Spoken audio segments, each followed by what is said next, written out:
Shalom sahabat Petra terkasih dalam Kristus. Sudahkah kita bersyukur untuk hari ini?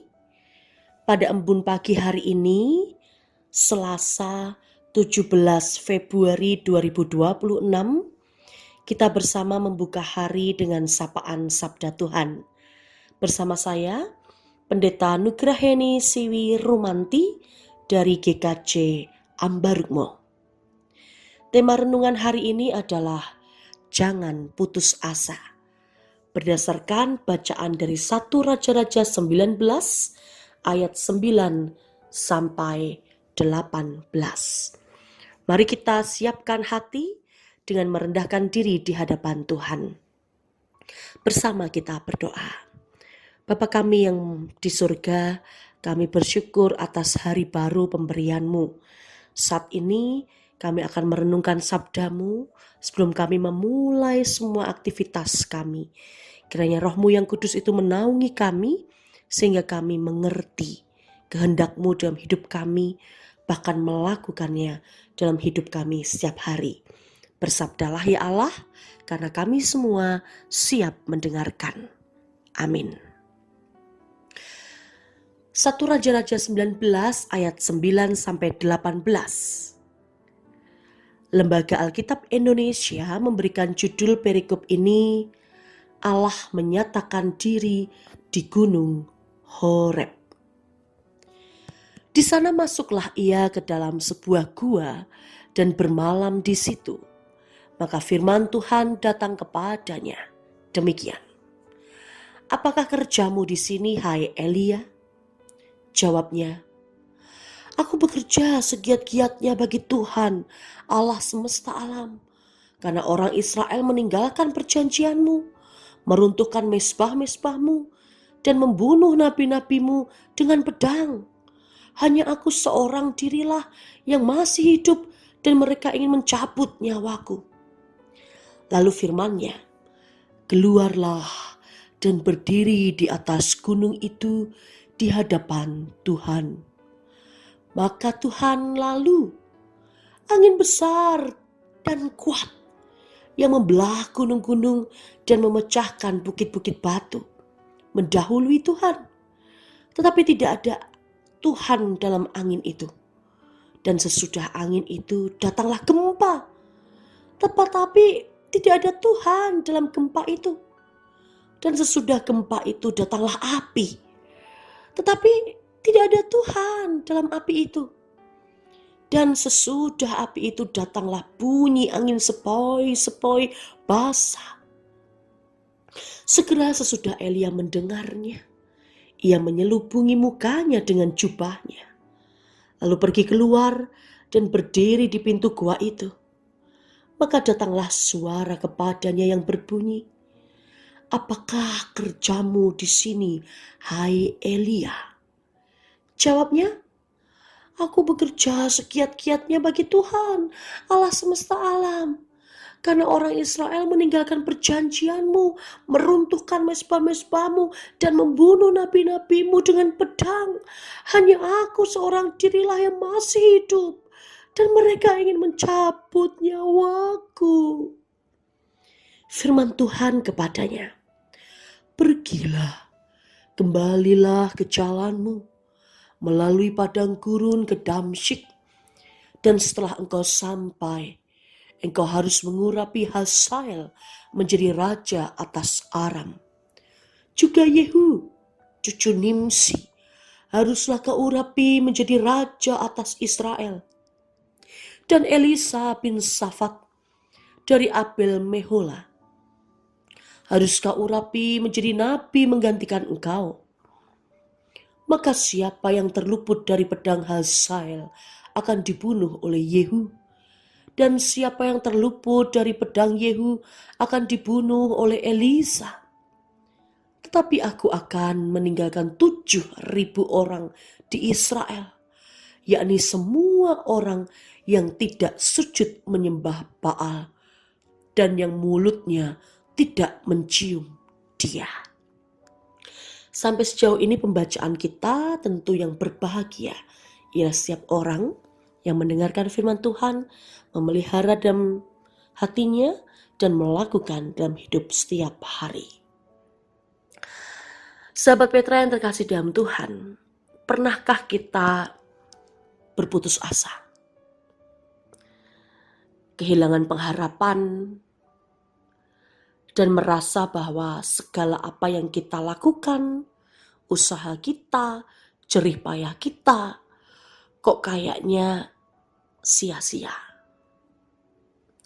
Ya, putus asa. Atau orang Jawa mengatakan semplah. Perasaan itulah yang juga dirasakan oleh Nabi Elia. Setelah dia mendengar bahwa Ratu Isabel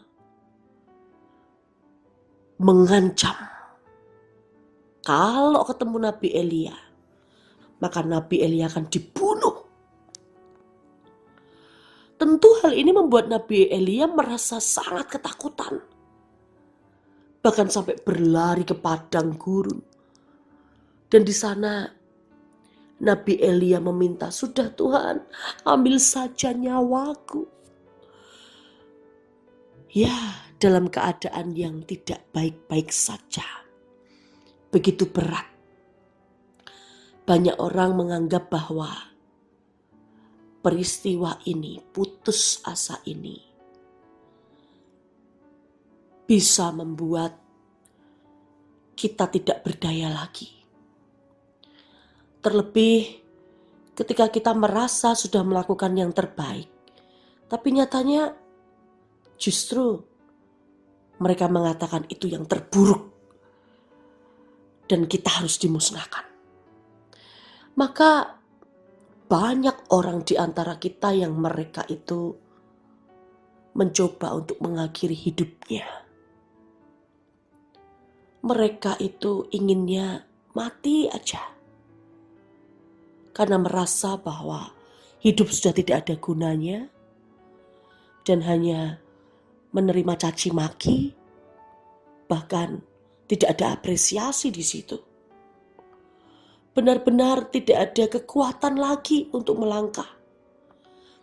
Bahkan tidak sanggup lagi untuk berupaya, untuk berjuang. Karena merasa semua itu menghantam keras. Bukan saja telinga kita, bukan saja tubuh kita, tetapi juga semua hal yang sangat menyakitkan itu menggerus iman kita. Nabi Elia sangat-sangat merasakan hal itu. Kita tahu bagaimana Nabi Elia berjuang sebagai seorang nabi.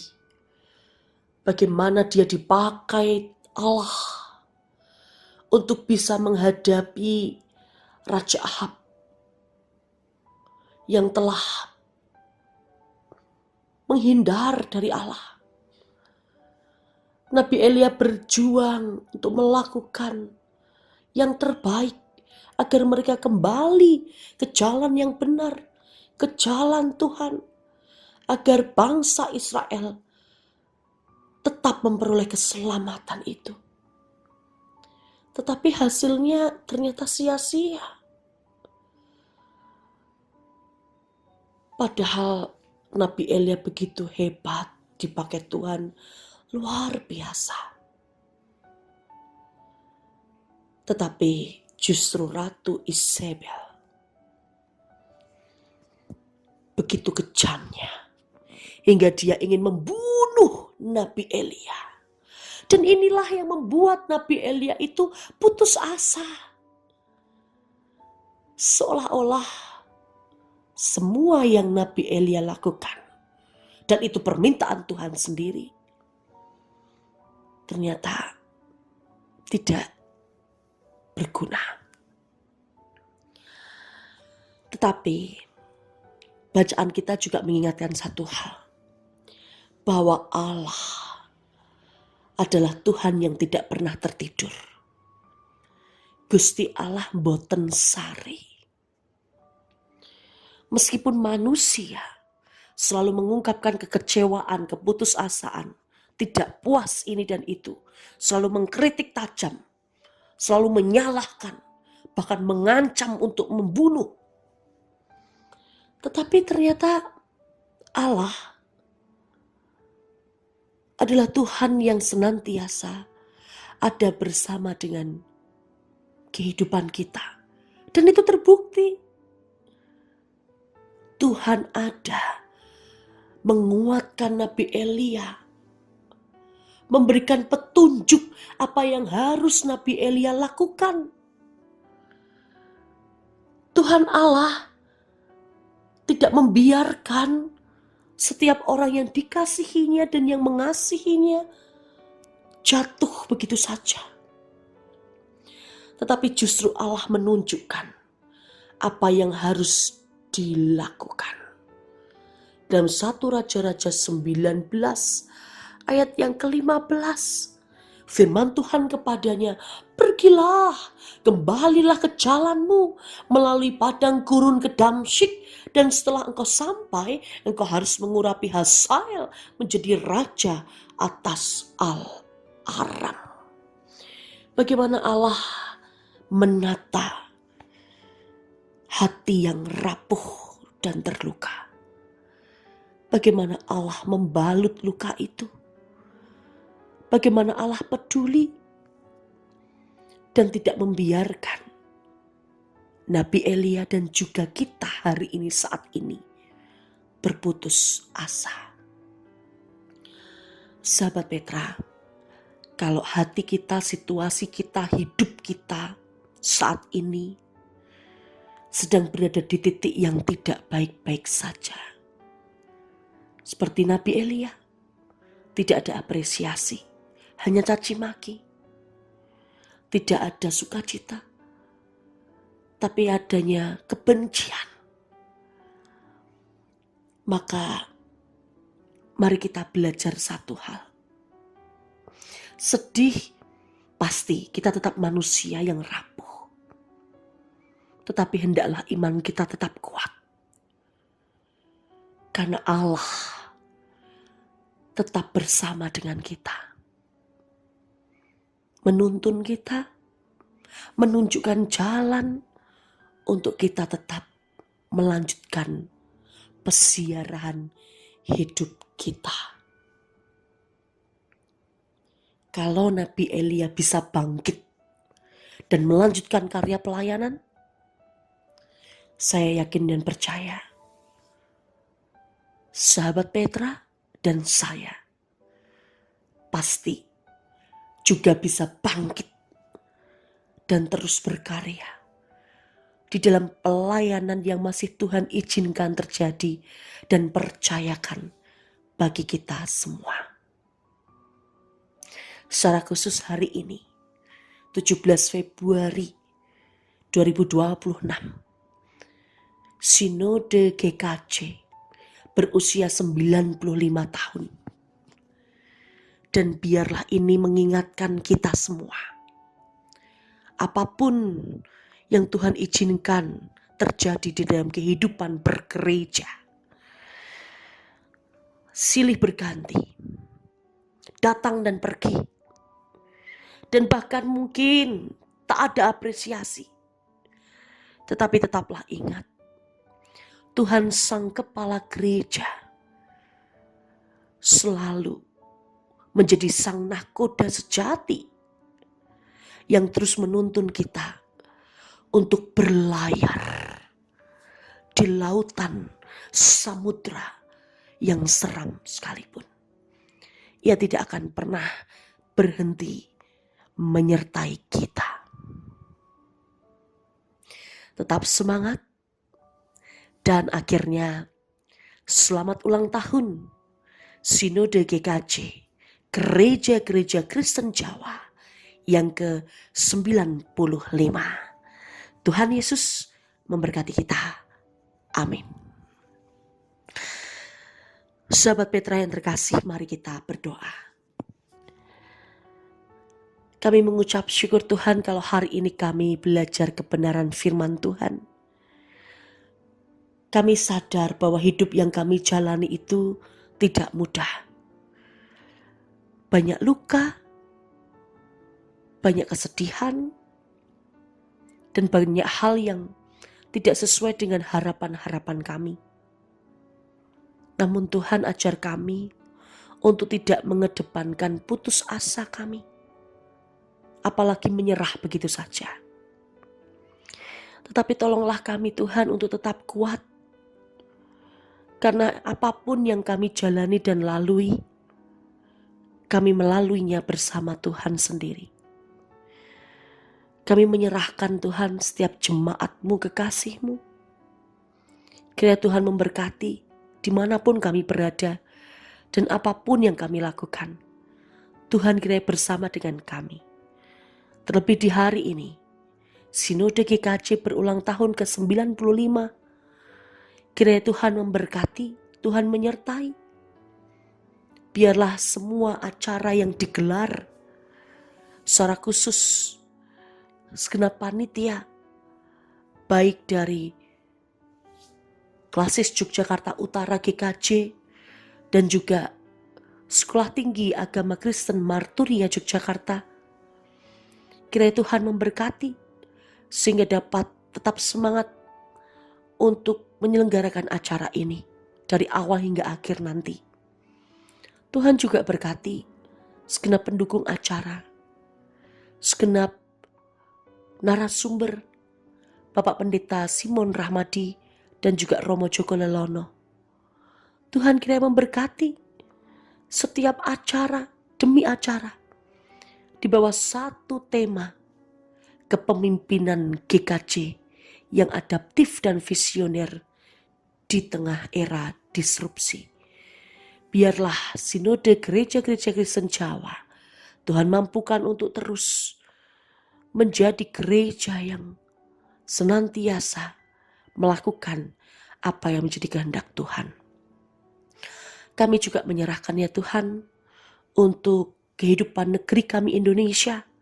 Tuhan berkati sehingga apa yang kami lakukan, apa yang dilakukan juga oleh para pemimpin negeri ini, mereka melakukan dengan rasa takut akan Tuhan. Bahkan mereka mengedepankan semangat untuk mensejahterakan kehidupan rakyat Indonesia. Ya Tuhan, akhirnya kami menyerahkan seluruh hidup kami sepanjang hari ini dalam segenap apa yang kami lakukan. Terlebih ketika hari ini juga bertepatan dengan acara Imlek bagi saudara-saudara kami Tionghoa. Tuhan juga berkati mereka agar kebahagiaan itu juga menular kepada kami semua. Terima kasih ya Tuhan, inilah doa kami yang kami panjatkan di dalam nama Tuhan Yesus Kristus. Amin. Sahabat Petra, demikianlah sabda Tuhan yang telah disampaikan. Kiranya sabda Tuhan ini meneguhkan dan menguatkan kita senantiasa, khususnya di dalam menjalani hari ini.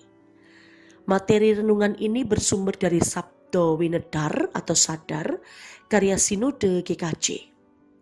Saya Pendeta Nugraheni Siwir Rumanti dari GKJ Ambarukmo, mohon diri dan mohon maaf bila ada kata yang kurang berkenan.